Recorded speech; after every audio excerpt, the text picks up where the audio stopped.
So questions to Dr. Armeen Mahvash. He's even leaving his email to you guys on the screen if you wanted to communicate yourself. And Imran from India. She has a question. Hello, Dr. Elsayes. Hey, Imran, how are you? Hello. Yes, hi. Hi. Good. So, Dr. Armeen, that was a very elaborate and exhaustive, very beautifully put lecture that I attended. Thank you so much, sir.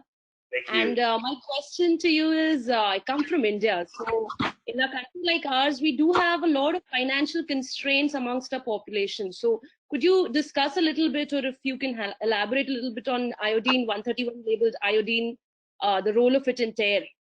We know atrium, Y90 atrium is the best, but could you like just elaborate a little on the role of 131 labeled iodine lipidol? So I know that I mean, the historical entry there is obviously that's been used for therapy in the past. We don't use it in the United States at all, so I cannot comment. I mean, I've never used it, never seen it used in the U.S. I know it's obviously used in other sites, and there's obviously studies that have used it. We have never used it, and I don't know if anybody in the U.S. is using it. So I'm sorry, it's not an area of expertise for me to then compare to what we're doing with Y90. Are you doing it at your institution? Yes, sir. Yes, so we are, for some patients who really have financial constraints, and we know that the patient can have good results with tear or taste, like the patient has portal vein invasion then tear. Yes. So in those patients, we do go for 131 labeled iodine, radio labeled iodine. And the results are not very disappointing, so I must tell you that, although it's still in process, and maybe when we have the requisite number of data and number of patients, we can come up with something on literature, publish it. Yeah, I mean, clearly, it's any radioactive product, as long as you can deposit it in the tumor, you can get a response. The key is actually making sure you're actually depositing an adequate dose of your therapy in the tumor itself. So it would, so if you can get selective enough, or you have enough flow of your, of the I-131 to the tumor, it's essentially radiation oncology done by, combination of nuclear medicine and interventional radiology. You are applying an intra-arterial brachytherapy. So, I mean, I believe in radiation, obviously, because I do 190, and I-131 is also radioactive therapy. So it proves, it's used, can be used in many different settings. Okay, so thank you so much, sir. Thank you. So 2 questions from Daniela from Brazil. Daniela Berenti. Daniela, you're asking about the cost? Cost. Yes. Yeah, this is okay. Let me just tell her this a question back to her, Dr. Mahvash. You don't think that Neymar can pay for all of these studies? He can pay for all of these treatments, right? Okay. All right. So, Daniela, you can ask your 2 questions. Sure. I am really amazed with the treatment that you can get to your patients. So congratulations. And I was wondering how to select the patients to undergo the Y90, and how do you compare the costs among the different treatments, and also about the training. Okay, so let me go one step at a time. So what patients are best candidates for Y90? The key is, well, first of all, you have to have the infrastructure to be able to do proper dosimetry for these patients. If you don't have that, I think that you are not delivering the optimized, care. As I showed in this slide, I think honestly this study that was done by Dr. Guerin in France was an amazing study, that they randomized patients to 2 different methods of, I mean, this is a randomized study that was just, just presented. So they actually randomized patients to both patients getting Y90, but advanced dosimetry planning versus standard, and clearly showed a different in outcomes in those 2 patients. So first, if you don't have the capability of doing, at least some form of advanced dosimetry, you won't maximize your opportunity to treat. Not that you shouldn't treat patients, but you should think about this that that you can actually focus on what dose am I achieving in the tumor. So that is a barrier to entry.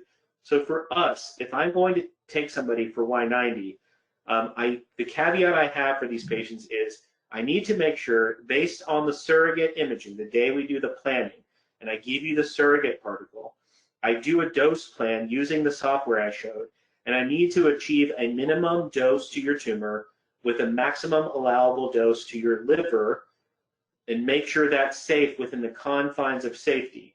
I may do the planning and tell you at the end, it's not safe for me to do this procedure, and then we can revert to another therapy. You could do TACE. The problems in general, though, if people don't have enough tumor vascularity, don't have enough uptake of the agent into their tumor, they're not going to respond to most liver-directed therapies, and that's always a problem. If you don't have the sufficient tumor density, you can't get enough dose of anything, TACE or Y90. But for us, we will go and take patients to diagnostic angiography, do the planning portion, outpatient procedure, do our calculations, and if we can achieve an adequate dose, then we will treat them. If we cannot achieve an adequate dose, then we'll have a discussion with the referring oncologist saying that we cannot achieve, I cannot get a result that I would like, I would not get an idealized result for this patient, or I will actually cause them harm. There's not going to be any uptake in the tumor. The normal liver is going to get over-radiated and harm them. We will not do the treatment. So the patient population that you're treating, you have to make sure that you actually achieve a high enough dose in the tumor. The other thing about cost, so in the US, and I cannot speak for Brazil, in the US, if you take a patient and there's a study already published in our literature several years ago. So one session or one treatment of Y90 is equivalent in cost to 2 sessions of TACE. So essentially, if you can do, 2 TACE sessions are equivalent in cost to 1 Y90 session. So that's our cost. Obviously, the spheres themselves by the company are more expensive than what you would use for TACE, and that becomes the limiting factor in when it comes to finances. So I know the costs in the U.S. And interestingly, I have a discussion with a colleague in Europe. The costs in Europe and the United States are actually not too far apart, but I don't know the cost in Brazil. But the cost, 2 TACE sessions equals 1 Y90 treatment.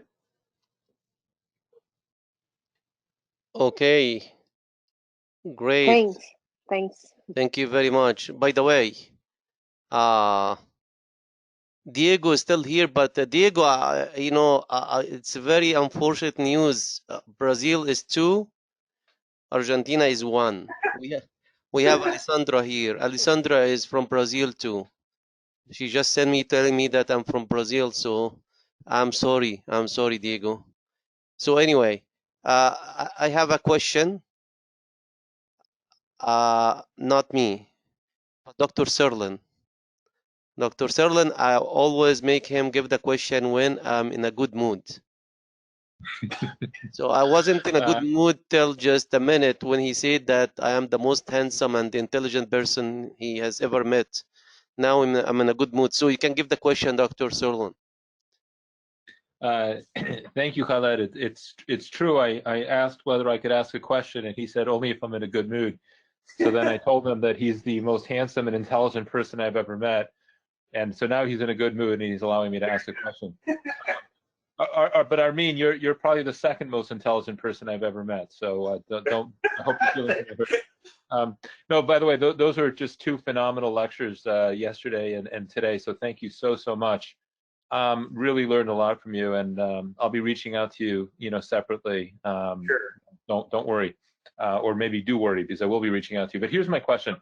One second. What do you mean by separately? He's my friend here, man. You okay, I'll copy you. I'll copy you, Khaled, on every email I send him. Okay. Okay. That makes more sense now. Okay. But yes, but no, I'll be recruiting him for various things. But I will copy you on all the emails. I know what you're doing to him. So Armeen, I advise you not to reply the email, or just say I'm. Okay. But anyway, Armeen, here's my question, and if you've already touched upon this, then I apologize. But I was wondering if you could speculate a little bit or touch upon a little bit on the time course with which the radiation is actually delivered over time. And what I mean by this, just so I understand, is that Y90 has a certain half-life, so some of the radiation is delivered immediately, but obviously a lot of the radiation gets delivered over several days and weeks. Yes. And how do you understand the evolving treatment response? The things we see on images after time, with how the radiation is deposited after time, and sort of even more specifically, what I'm asking is that on imaging after Y90, we sometimes see changes even as far down as a year after. That Yes. sometimes we don't even know whether the tumor has completely responded until about a year later, and yet the half-life of Y90 is not that long. It's something Sure. like 60 hours 2 or weeks. something. Yeah, I mean, it's 64 hours, so it's about 2 weeks you're done. Okay, so if all the radiation is essentially gone within 2 weeks, why do we continue to see evolving changes on imaging up to 1 year afterwards? I don't know if this has been studied or not studied. Forgive my ignorance. Could you, what are your thoughts on this, or what's your knowledge on this? So, I mean, it's kind of similar to people getting external beam radiation, right? Because essentially that's what you're doing. You're doing micro, intraarterial brachytherapy. So when we do have patients getting external beam radiation for HCC here or other metastases, is that the radiation obviously has done its task, but the radiation is there. At 2 weeks, it's essentially gone. Just like when people are doing external beam, you're giving your 5 or 10 fractions of radiation, and obviously it takes time. I guess it's the mechanism of action obviously is DNA damage, and then you're obviously getting some eventual infiltration of of whatever cells are kind of cleaning up the tissue and eventually leading to fibrosis. So it's the same mechanism that's happening in external beam radiation. It's a very slow process. I'm not a radiation oncologist, and obviously I'm not as versed in terms of the evolutionary changes that you see in, say, external beam on lesions after they get external beam radiation. But we clearly see that you give your treatment, and in 1 month you actually don't see anything. That's why we don't image them at 1 month. Generally, we wait 2 months. And then sometimes you just see decrease in vascularity, but no change in size. And then I think you're getting fibrosis, and then you're having retraction of fibrosis over time, as you would get similarly in external beam radiation, right? You're getting tumor kill, and then eventually you're getting the response to that tumor kill is you're having infiltration and fibrosis. But the fibrosis can take up to that full year to finalize, the final result of the fibrosis. Because it is a different mechanism than the other two. The other two are embolization and chemoembolization, are ischemic and caustic chemotherapy, right? So they're very different mechanisms. I expect a complete response from a TACE, essentially the immediate follow-up. The next day, you've caused complete ischemia, right? But you don't get that in radiation therapy. So it's a very slow process, and that means you have to work with we do a lot of work with the radiologist to say, look, this is where the radiation was deposited. I know that we got a good dose to this area, and working with the radiologist and the oncologist to there's an adequate dose here for a response. We need to be a little bit patient. There's no warning signs of new lesions or new areas or increasing size. This is a very slow process, as would be for any radiation therapy. No, thank you. Do I have? Can I ask a follow-up question, Khaled, or have other people? Do other people want to ask questions? Because I'm happy to. You can ask. You can ask, Vlad. Now, what about in the background liver, Armeen? Because we often see a lot of sort of what looks to be arterial portal shunting and all sorts of crazy perfusion alterations in the background liver. What do you think is the mechanism of that after Y90? So you're definitely getting what you would get. You're getting radiation fibrosis in the normal liver as well. And obviously you're becoming essentially you're forcing cirrhosis, right? If I showed this case, the case I showed earlier, even at 1 year, that lady had almost complete atrophy of her right liver because the dose to her liver, as I showed in this DVH curve, her mean dose to the liver here was 59 gray, and that was enough to cause complete atrophy, essentially, of her right liver. So you're getting the same injury. You're getting radiation fibrosis. You're causing cirrhosis. You can unfortunately, you can kill people with too much dose to the normal liver by causing radiation-induced liver disease immediately if you're giving very high doses, or you can cause long-term, essentially like a cirrhosis type picture because you have not left them enough normal functioning liver to survive. So it's, again, radiation-induced fibrosis like you would get from that you're getting in the tumor, but you're getting in the normal liver. The tolerance of the normal liver of radiation is much, much lower than the curative dose to the tumor. So that's the issue, is if you want to say 200 gray to the tumor with glass microspheres, well, the data shows that 50 gray to the normal liver is going to cause you, above that, it's going to cause you toxicity. So that means you better be depositing 4 times as many spheres in your tumor as you are in the normal liver, or else you're going to get some short and long-term toxicities. Wow. Okay, that's really, really helpful. Thank you. One last question. This is going to seem really pedantic, but I'm just curious. When you do your intra-procedural hepatic artery injections, you mentioned that you can get 2 sort of phases, and you called one of them the early arterial phase and one the late arterial phase. Are there any benchmarks on why you're calling one the early and one the late, or do you just mean that one is the first one and one is the second one? What I mean by that is that on diagnostic imaging, we look at the portal vein to tell us whether it's early or late arterial phase. But if you're just selecting injection into the artery, how do you determine whether it's early or late?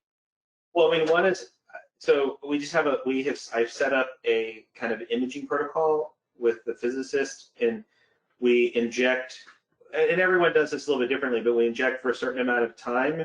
In our institution, it's fixed for a certain amount of injection. So you would pacify the vascular tree and start getting some enhancement of the, liver parenchyma and the tumor. And then we actually stop the injection at that point.